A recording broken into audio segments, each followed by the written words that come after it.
दोस्तों, आज मैं आपसे एक बहुत ही सादा लेकिन जिंदगी बदल देने वाला सवाल पूछना चाहता हूं कि क्या आपकी जिंदगी की ज्यादातर परेशानियां सच में बाहर से आती हैं या फिर वो आपके दिमाग के अंदर पैदा होती हैं। अगर आप ईमानदारी से खुद को देखें तो पाएंगे कि हम जितना दुख झेलते हैं उसका बहुत बड़ा हिस्सा हकीकत नहीं होता, बल्कि हमारी सोच होती है। हम एक ही बात को बार बार सोचते रहते हैं कि अगर ऐसा हो गया तो क्या होगा, लोग क्या कहेंगे, मैं फेल हो गया तो, मैं सही हूं या गलत। और यही बार बार सोचने की आदत, जिसे हम ओवरथिंकिंग कहते हैं, धीरे धीरे हमारे अंदर का कॉन्फिडेंस, हमारी एनर्जी और हमारा सुकून खत्म कर देती है। लेकिन सबसे जरूरी बात जो आपको समझनी है वो ये है कि हर सोच सच नहीं होती। दिमाग एक मशीन है जो हर तरह के विचार पैदा करता है, अच्छे भी और बुरे भी। लेकिन हम गलती ये करते हैं कि जो भी दिमाग में आता है उसे सच मान लेते हैं। जैसे आसमान में बादल आते हैं तो आसमान खराब नहीं हो जाता, वैसे ही दिमाग में नेगेटिव सोच आने से आप कमजोर नहीं हो जाते। ओवरथिंकिंग तब शुरू होती है जब हम सोच से लड़ने लगते हैं या उसे पकड़कर बैठ जाते हैं, जबकि असली आजादी तब मिलती है जब आप सिर्फ यह कह देते हैं कि यह सिर्फ एक सोच है, हकीकत नहीं। जैसे ही आप सोच को देखना सीख जाते हैं, वो आपको कंट्रोल करना बंद कर देती है। दूसरी बात जो बहुत जरूरी है वो ये कि भविष्य सोचने से नहीं बनता, बल्कि एक्शन लेने से बनता है। आप दिन रात प्लान बनाते रहिए, लेकिन अगर एक छोटा सा कदम नहीं उठाया तो कुछ नहीं बदलेगा।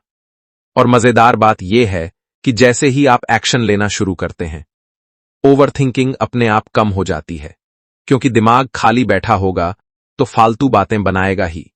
पर जैसे ही आप उसे काम में लगा देते हैं, वो शांत हो जाता है। गलती होगी, डर लगेगा, लेकिन वही गलती आपको आगे बढ़ाएगी। जिंदगी में आगे वही लोग बढ़ते हैं जो सोच के बावजूद काम करते हैं। फिर एक बहुत बड़ी वजह है ओवरथिंकिंग की, और वो है लोगों की राय। हम हर समय यही सोचते रहते हैं कि लोग क्या कहेंगे, लेकिन जरा सोचिए, क्या लोग आपकी जगह आपकी जिंदगी जी रहे हैं? क्या आपकी परेशानियां वो झेल रहे हैं? नहीं, तो उनकी राय आपकी जिंदगी कैसे तय कर सकती है? आज वही लोग तारीफ करेंगे और कल वही लोग आलोचना करेंगे। अगर आप सबको खुश करने चलेंगे तो खुद को खो देंगे। जो लोग आपकी जगह नहीं हैं, उनकी राय आपकी दिशा तय नहीं कर सकती। और जब आप ये समझ जाते हैं तो दिमाग हल्का हो जाता है। ओवरथिंकिंग हमेशा या तो बीते हुए कल में रहती है या आने वाले कल में, जबकि जिंदगी हमेशा अभी में होती है। आप अभी सांस ले रहे हैं, अभी आपके पास मौका है कुछ करने का। जब भी दिमाग भागे, खुद को अभी में लाइए, अपनी सांस पर ध्यान दीजिए। जो कर रहे हैं उसी में पूरी तरह डूब जाइए, क्योंकि जब आप वर्तमान में होते हैं तो ओवरथिंकिंग टिक ही नहीं पाती। और सबसे आखिरी और सबसे जरूरी बात है खुद से दोस्ती करना।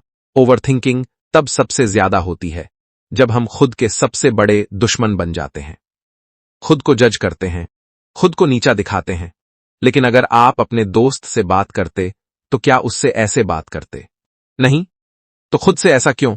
गलती करना इंसान होने की निशानी है। थक जाना ठीक है, कमजोर पड़ना भी ठीक है। अपने आप को समझिए, खुद को माफ कीजिए, क्योंकि जिस दिन आप खुद के साथ खड़े हो जाते हैं उस दिन दिमाग को डराने की ताकत नहीं मिलती। दोस्तों, ओवरथिंकिंग कोई बीमारी नहीं है, ये सिर्फ एक आदत है और हर आदत बदली जा सकती है। जिस दिन आप सोच को देखना सीख लेंगे, एक्शन लेना शुरू कर देंगे, लोगों की राय से ऊपर उठ जाएंगे, वर्तमान में जीना सीख जाएंगे और खुद से दोस्ती कर लेंगे, उस दिन दिमाग आपका गुलाम बनेगा, आप दिमाग के नहीं। याद रखिए, आप यहां जिंदगी जीने आए हैं, सोचते सोचते उसे गंवाने नहीं। अगर आज की ये बातें आपके दिल तक पहुंची हैं तो समझ लीजिए आप जिंदगी को सिर्फ जी नहीं रहे, खुद को बेहतर बनाना चाहते हैं और हर दिन कुछ सीखकर आगे बढ़ना चाहते हैं। तो इस वीडियो को लाइक करें, चैनल को सब्सक्राइब करें और हमारे साथ जुड़े रहें।